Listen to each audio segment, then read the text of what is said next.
Alright, so eto nga yung ibon na galing kay Sir Jaime Lim. Ayan, so kung makikita nyo, ayan, bali hindi to updated na peds. Bali, etong Roots and Sonhe, line B, bali nag-finisher pa siya ng MacArthur. And then eto namang tatay is Katbalogan finisher naman siya. So hindi pa updated tong peds na to, kaya kung makikita nyo hindi pa nailagay ditong side. Kasi kapag nakakita kayo ng peds galing kay Sir Jaime Lim, sa idol natin, nandito nakalagay yung mga nakuha ng full sister, full brother, or tita, ganun dito nila nilalagay yun. So itong peds na to, originally galing sa kanya, hindi siya updated. So yung sire nga is, ayun yung bloodline, Philip Herbuts line, Jostone, tsaka Flying 52. So dito naman sa sa dam or yung hen, it is Roots and Sonhe line siya. So kung makikita nyo, batang bata pa yung ibon dito. Nung nakuha natin siya is ganito na yung itsura niya. Ayan, ito na siya ngayon. Bali actually nung nakuha natin siya is ganito na yung itsura niya. Medyo mature na siya, ready to mate na yun nung nakuha natin. Medyo matanda-tanda na siya. Ayan, checkered siya. Tsaka layo na itsura niya dun sa picture. Pero siya yan, based dun sa ring niya. So, pag bumili kayo ng ibon kay Sir Jaime Lim, bali ang makukuha nyo is naka old bird siya na legit PHA ring. So, itong PHA na to, hindi siya com ring kasi mismo kinonfirm ko to dun sa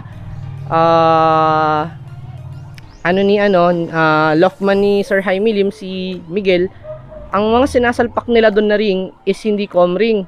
Bali, ang sinasalpak nila doon is yung mga old bird, yung mga PHA. Meron din kasing benta ang PHA na ring na pang old bird talaga. So, yan yung mga yon. Tapos, ito kung makikita nyo, meron yung double banded siya.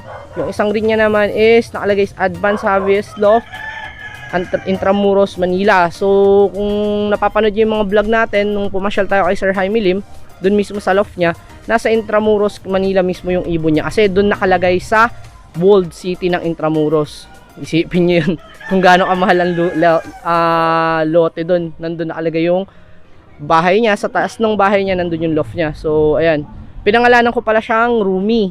So ang nanay niya is si Amazing Ami, tapos ang tatay niya si Spartacus. So yun ang pinangalanan ko sa kanya.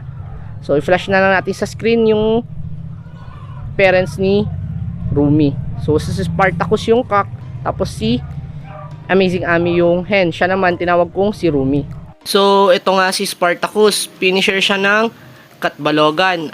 Bali 525 kilometers yun. Butas siya ng isang lap, pero may nakuha pa rin siyang prizes. Ito naman si Amazing Ami. Sabi ko nga hindi updated kasi yung peds kanina. Pang second siya ng Allen Summer, 58 ng Sorsogon, tapos Legazpi Albay is 185. Finisher din siya ng MacArthur, pang 36 play siya. So ito nga si Roots Ace. Ito yung full brother nung nakuha nating ibon kay Sir Jaime Lim. Super set partaker siya ng WPFC.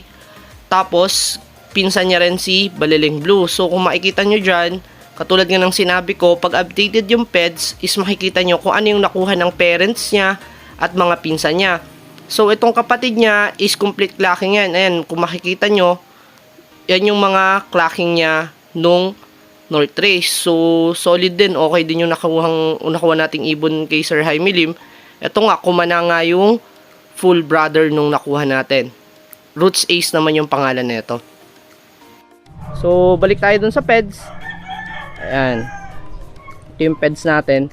So sa likod, paano nga babasahin to? Ang dami kasing nalilito kung paano basahin yung peds ni Sir Jaime Lim. So ganito yan kung makikita nyo, nandyan yung mga, mayroon siyang lines dyan, ayan, mga broken lines na yan. Sa kabila ganun din. So ganito yan ilapag muna natin para hindi tayo mahirapan. Alright, so kung makikita nyo nga, eto dito, ayan, etong line na yan, yan yung naghahati. Nandito yung parents, ayan, kung makikita nyo, double dragon, yan yung ring number nya. Andyan yung ring number. Tapos, nandito yung pinanggalingan. Imported from Belgium, her boots. Ayan, nakalagay. So, both parents nung lolo niya, lolo and lola to, lolo and lola, is imported. Imported from Belgium kay her boots. And then, sa other side naman, kung makikita nyo, dito sa lolo at lolo niya rin, so ito yung cock, kasi mostly kasi sa kanya ang ginagawa ni Sir Jaime Lim, sa ibabaw yung cock, sa ibaba yung hen.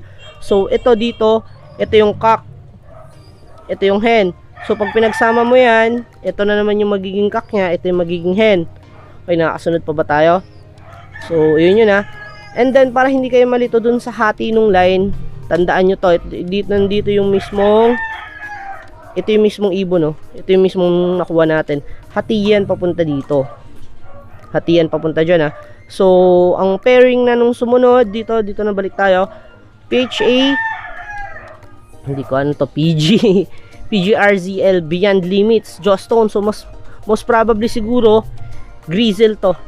Si Beyond, or Grizzle siguro tong si Beyond the Limits. Kung hindi ako natakamali kasi Jawstone siya. So, itong Jawstone na to, sire of Cooper Penny, 23rd overall clock, all 7 races. So, ayan yung lolo niya, lolo rin nung ibon na nakuha natin, na nanay naman nung grand na pala to, grandparents. Tapos, sa ibaba naman niya, si Tiger Lily. So, ito yung Jawstone. Kung nakita nyo kanina dun sa peds natin sa harap, is maalagay siyang Jawstone. So, ayan, may Jawstone dito. So, in the other side, meron dito naman is sa baba. Ito na yung Flying 52, si Tiger Lily. Paano ko nasabing ito yung Flying 52? Since kung makikita nyo dun sa peds, ayan, may Flying 52. Bangga, sa tatay niya kasi, Philip Herboot's line, Jawstone and Flying 52. So, yung dito nga is banggaan is line breed ng Herboots. So, dito na malamang dito na yung cross. So, yung cross nito is Jawstone cross sa Flying 52 na si Tiger Lily. Si Tiger Lily naman 2010 North OB, 28 overall, 426 pigeons, 3rd Apari, 232 pigeons, 3rd Burgos, 247 pigeons, and 43rd Muñoz, 380 pigeons. Sa Viga naman, pang 68 siya, 336 pigeons. Sa Lawag, pang 90 siya, kalaban naman ang 269 pigeons. So, yung nakikita nyo ba yan, yung may P? Yan yung bilang nung nakalaban niya. Itong Flying 52 na to, clock niya is, isipin nyo so siguro most probably dito sa 3rd lap siya, ang bilis ng ibon kasi 28 overall siya, North OB, dito 28 overall out of 440, out of 426. 3rd Apari, hindi natin alam kung saan siya nagbutas dito, guys. Or baka hindi nilagay. Ilan ba to? Bilangin natin ko ilang lap 3rd Apari, 1, 2, 3, 4, 5, 6. Okay, so hindi na nailagay dito yung butas niya. Yung hindi niya na-clock. So, balik-clock siya ng 6 out of 7 races. So, may isa siyang butas. 4 prize pa rin yung nakuha niya. Okay, so yun yung naging lola nung ibon na nakuha natin. Si Grizzle. Grizzle yung lola niya. Grizzle Magic 1. Jawstone X Flying 52. Yun yung naging anak nila, si Grizzle. Ayan, Grizzle si Magic 1. And then yung sa naman, sa lolo naman niya, dun sa cockside to guys si Money Line. Line breed ng Philip Herboot's line. So, ang kinalabasan nun is si Spartacus. Line breed siya ng Hellboots at saka Jawstone. And then, yun nga, yung Flying 52. So, kung makikita natin, ito. Ayan Flying 52. Tama ba ako? Tama. 53 siya, pang 53 siya sa 388 sa Allen Samar. Nung bulan naman, pang 86 siya out of 521 birds. Tapos, pang 111 naman siya out of 681 birds sa Dunsol. Bali, clock niya is 4 out of 5 races.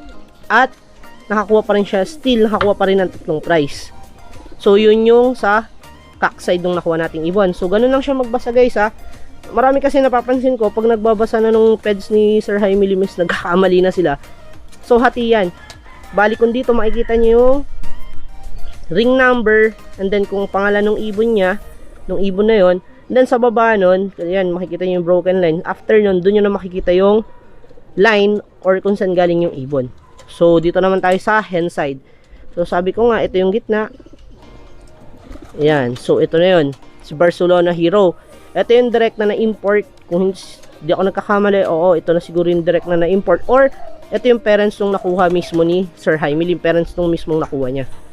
So, ayan nga. Medyo mabigat-bigat din. Roots and Sonhe. 1 reg, Barcelona 2010. 2 reg, Barcelona 2010. Father of 7. Intro, Limoges 21 national. Tungnat national yan eh. Perpignan 29, Vincent 20. Ayan, so medyo hindi natin kabisado to. Pero most probably ito yung mga nakuha ng ibon. Dun sa hen side na to ha. Ito na yung line ng Roots and Sonhe. So ayun. Ito yung sa tatay to, lolo malamang. So baba ulit tayo para makita naman natin yung sumunod. Yun naman si DV Ani. So ang nakuha niya naman is ito. Roots Dennis. Province of Barcelona 2011. Second National Barcelona 2011. Number 3 National Barcelona 2011. Sister of First National Marcel 2014 and First Provincial Marcel 2014. So yun yung nakuha ng sa hen naman. So ito yung cock. Ito yung cock pala yun, sorry.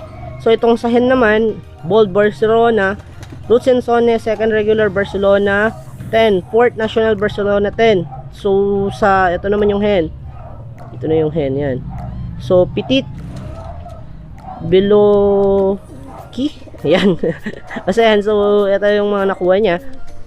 And then yung naging anak nito, yun yung cock, si Crazy Bull. Si Crazy Bull naman yon. So, eto na yun. Okay. So, most probably, ito siguro yung nakuha ni Sir Jaime Lim kasi, Roots and Sonhe, child of Second National Barcelona, Third National Barcelona, imported from Pipa. So, nakuha ni Sir Jaime Lim tong Roots and Sonhe sa Pipa. So, ang binigay sa kanya ng Pipa is ito yung binigay sa kanyang peds, most probably. Kaya yung in-include niya dito. So, ano naman niya, ang pinair ni Sir Jaime Lim is line breed nga siya, si Lady Barcelona. Roots and Sonhe, grandchild of Beloki, daughter of 4th National Barcelona, imported from Pipa. So, yun yung pinagano niya. Pipa birds versus Pipa birds. Ang lumabas is, ayun na nga, si Amazing Ami. So, ayun yung ring niya. Si Amazing Ami, hindi lang updated dito. Finisher siya ng MacArthur National Race. Ayan. So, ayun. Sana na yun, medyo nagets niya kung paano basahin yung peds ni Sir Jaime Lim. Pagdating naman sa authenticity, baka sakali lang na may mga magtanong din. Ayan, makikita nyo yung pirma. Kita nyo ba? So, hindi siya, pag pumirma si Sir Jaime Lim, pirma niya talaga, hindi siya katulad ng ibang electronical. Bakit ko nasabi? Ayan, nakikita nyo yung pirma, meron siyang mga bakas nung nag-moist na pen. Ayan, nakikita nyo yung 7, parang nagkaroon siya ng shadow. Indication niyan na yung pirma niya is ginamit niya mismo is ball pen at nag-moist siya palabas. Kaya original mismo yung pirma niya, hindi to electronic signature. So ayan nga. Ayan yung peds. Hindi kasi tayo nakapag unboxing nung nakuha natin tong ibon natin, medyo busy na nun. So ngayon kasi marami akong nakita, nalilito kung paano nila babasahin yung peds nung kay Sir Jaime Lim. Kaya ayan, at least na-explain ko naman na. So medyo dumidilim na. Late tayo nakapag-vlog. Pero siguro naman medyo maliwanag-liwanag. Kita nyo naman siguro kung paano ko in-explain yun. So hanggang dito na muna yung vlog natin. Peace out!